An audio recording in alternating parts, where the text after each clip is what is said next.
بسم اللہ الرحمن الرحیم۔ رسول اللہ صلی اللہ علیہ وسلم کے ارشاد گرامی ہے، انما الاعمال بالنیات، تمام اعمال کا دار و مدار نیتوں پر ہے۔ اور ایک اور حدیث پاک میں آتا ہے، وَإِنَّمَا لِامْرِئٍ مَّا نَوَىٰ، اور آدمی کے لیے وہی ہوتا ہے جس کی وہ نیت کرتا ہے۔ ہم اپنی زندگی کے اندر جتنے بھی اعمال کرتے ہیں، اعمال صالحہ کے لحاظ سے، مثال کے طور پہ نماز پڑھنا، روزہ رکھنا، صدقات خیرات کرنا، وعظ و نصیحت کرنا، یہ سارے کے سارے کام دین کے شعبے میں اندر، کسی بھی شعبے کے اندر ہم کوئی کام کر رہے ہیں تو سب سے پہلے اس کے اندر ہماری نیت کا دخل ہوتا ہے کہ ہم کس نیت سے کر رہے ہیں۔ دین اسلام کے اندر جب بھی کوئی کام کیا جائے تو اس کے اندر نیت یہ ہونی چاہیے کہ اللہ اور اللہ کا حبیب ہمارے اوپر راضی ہو جائے، ورنہ بڑے سے بڑا کام بھی اکارت یعنی خراب ہو جاتا ہے۔ مثال کے طور پہ کوئی آدمی کروڑوں روپے خیرات کرتا ہے، صدقات کرتا ہے، اور اس کے اندر اس کی نیت یہ آ جاتی ہے کہ لوگ مجھے سخی بولیں، لوگ مجھے غنی بولیں، لوگ میری تعریف کریں، تو اس کے یہ سارے کے سارے پیسے ضائع ہو جاتے ہیں۔ اس طرح کوئی بندہ وعظ و نصیحت کرتا ہے، کسی بھی طریقے سے آ کر وعظ و نصیحت کرتا ہے، لیکن اس کی نیت یہ ہوتی ہے کہ لوگ مجھے نیک بولیں، لوگ میری تعریف کریں، تو اس کا یہ وعظ و نصیحت کرنا ضائع جاتا ہے۔ اسی طرح اسی سے ملتی جلتی بات حدیث پاک کے اندر آتی ہے، رسول اللہ صلی اللہ علیہ وسلم نے ارشاد فرمایا کہ قیامت کا دن 3 ایسے لوگوں کو بلایا جائے گا کہ جن کے اعمال دنیا کے اندر بڑے بھاری سمجھے جاتے ہیں۔ ایک نمبر شہید کو، دوسرے نمبر پر واعظ کو، اور تیسرے نمبر پر سخی کو۔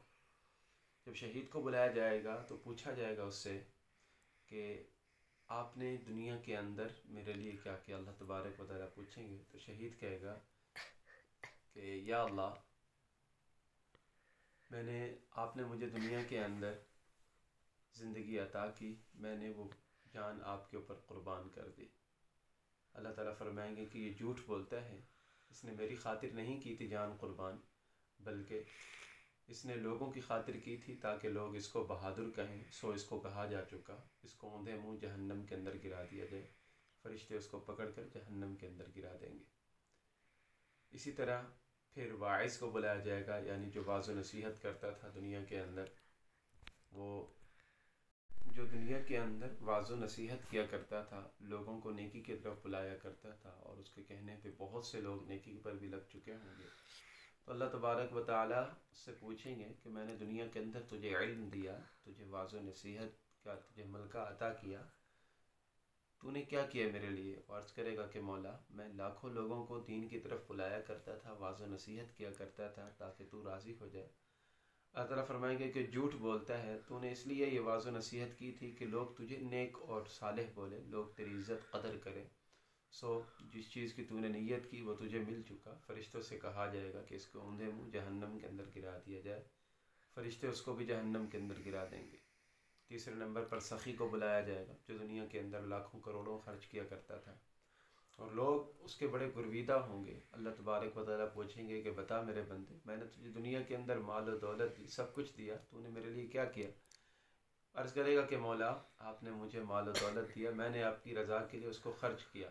اللہ تبارک و تعالیٰ فرمائیں گے کہ جھوٹ بولتا ہے، تو نے اس لیے خرچ نہیں کیا تھا کہ مجھے راضی کر لے، بلکہ تو نے اس لیے خرچ کیا تھا کہ لوگ تجھے سخی کہیں، لوگ تیری تعریف کریں، سو جس چیز کی تو نے نیت کی وہ تجھے مل چکی ہے۔ اب تیرے بارے کے اندر یہی فیصلہ ہے، فرشتوں کو کہا جائے گا کہ اس کو اوندھے منہ جہنم کے اندر گرا دیا جائے۔ عزیزان محترم، یہ مختصر سے واقعات اور حدیث پیش کرنے کا مقصد یہ ہے، چاہے آپ چھوٹا سا کام کریں یا بڑا سا کام کریں، دین کا کوئی بھی کام کریں، اس کے اندر اللہ تبارک و تعالیٰ کی رضا کی نیت ہونی چاہیے۔ اللہ تبارک و تعالیٰ ہمارے دلوں کو دیکھتا ہے، اللہ تبارک و تعالیٰ ہماری حیثیتوں کو نہیں دیکھتا کہ ہم کس نیت سے کام کر رہے ہیں۔ انسان جو کام کرتا ہے، جس نیت سے کرتا ہے، قیامت کے دن اس کو اس کی نیت ملے گی۔ اللہ رب العزت سے دعا ہے کہ اللہ تبارک و تعالیٰ ہمیں سارے کام اپنی رضا کے لیے کرنے کی توفیق عطا فرمائے۔ آمین۔ وآخر دعوانا ان الحمد للہ رب العالمین۔